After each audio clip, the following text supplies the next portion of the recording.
Hello and welcome on this fourth episode of Construction Rocks. Today I'm going to start something special. Today I'm going to start to build a doghouse for my dogs here. And as you can see, they're black and white, yeah. And you see that little table over there with the tarp over it? My mom said that dogs shouldn't have a tarp over a table as a doghouse. So today I figured that I will show some building and construction skills while I build this doghouse. So today we're going to start by building floor joists. And yes, we will be needing our safety glasses. So the materials that we need are 2x6s that are treated right there. And we will also need some 4x8 treated plywood over there. And we also need a 4x4. Now, my main body is going to be 5 feet 7 inches by 4 feet 7 inches.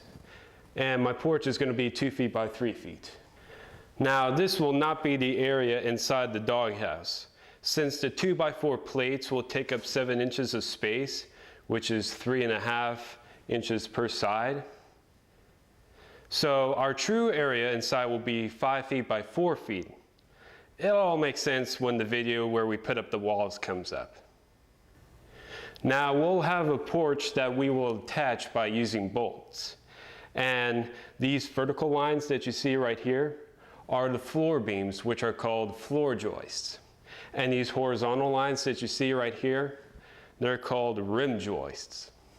As always, you ask, Kessler, what the heck? And as always, I say to you, let me show you, grasshoppers. First of all, cut your rim joists to the length shown on your plans. So here are my 2 rim joists that I'm going to use that I already cut. Now the first issue is how to space out the floor joists. On this floor, I plan to space them out 16 on center. What the heck does that mean? Well, let me show you again.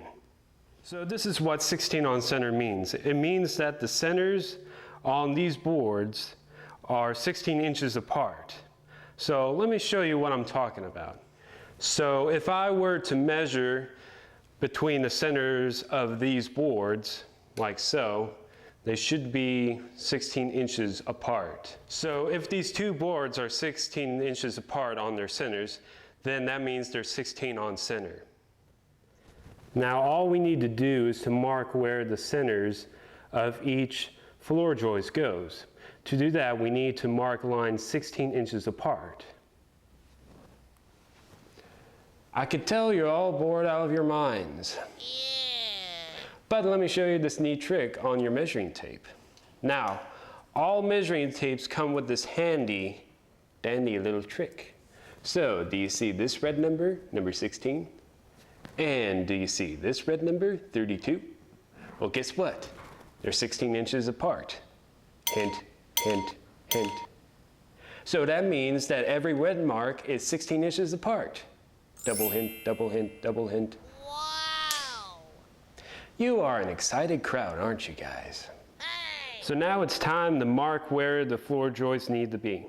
So for every red mark, I'm going to put a little dot to show you where the centers need to be. So there's our first red mark. So let's put a little dot right there. And then we move over to number 2, 32. And we put a little red mark right there, and so on, and continue until there's no more room left. So now the question is, how do we center the floor joist accordingly based on our center mark? Well, to do that, we need to know the thickness of a 2x6, which is, trust me, 1.5 inches, okay? So from this 16-inch mark, we need to go on both sides half of 1.5 inches, which is 3/4. So let's just do that, all right? And let's get this episode done. So now, when we measure the 2 lines, it should be, let's get this done. All right, so we go 3/4 this way, which will be a 1/4 mark on this right here. And then we go 3/4 this way, which will be the 3/4 mark right there. And there we go. This should be 1.5 inches, which it is. How about that, folks? And oh yeah, I forgot to mention, for the edges, you just go 1.5 inches away from the edge, all right? So here's the 1.5 mark. There we go. We just put the floor joist there. So as you can see, I have made my marks as to where the floor joists need to be. Now this is just on one rim joint. Now I need to do that to the other rim joint right there. So what's the quickest way possible to do that? Well, let me show you. So a smart way to make it go faster is to line up the boards right here. And we use Mr. Speed Square. Have you been on a Mac diet? Oh, come on. Don't lie to me. So anyway, all we have to do is just line up the lines and trace it onto the other board. Ta-da! And we keep doing that for every line.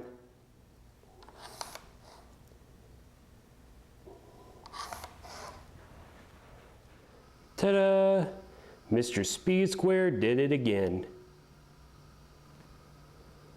Now the next thing that we need to do is to cut the floor joist, cut the plywood, screw and nail them together.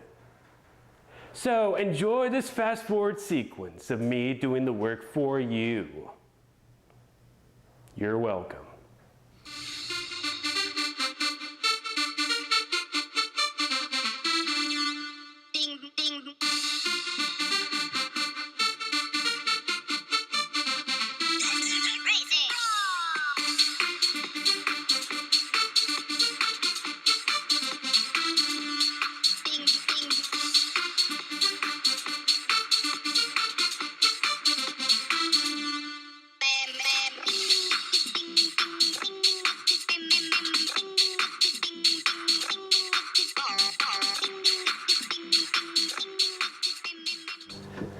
Okay, right now I'm going to start drilling the holes to put these bolts in.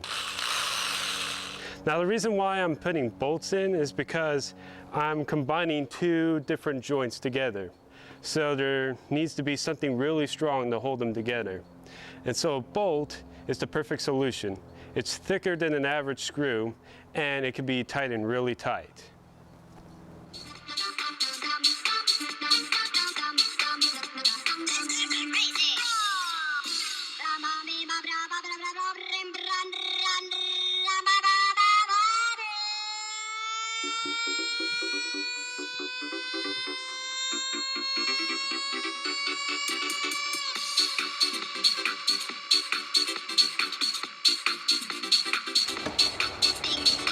Just a little pause here.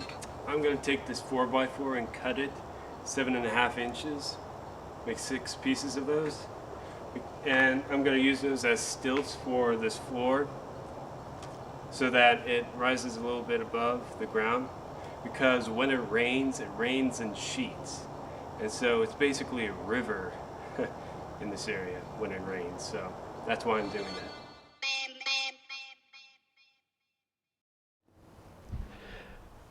Well, there you go. A nice floor joist frame just for you. Well, I hope I didn't fry your brains with all this new knowledge. I sure hope I didn't. Well, I'll catch you later on my next episode where we will... Well, as always, I'm John Kessler, and I'll see you later.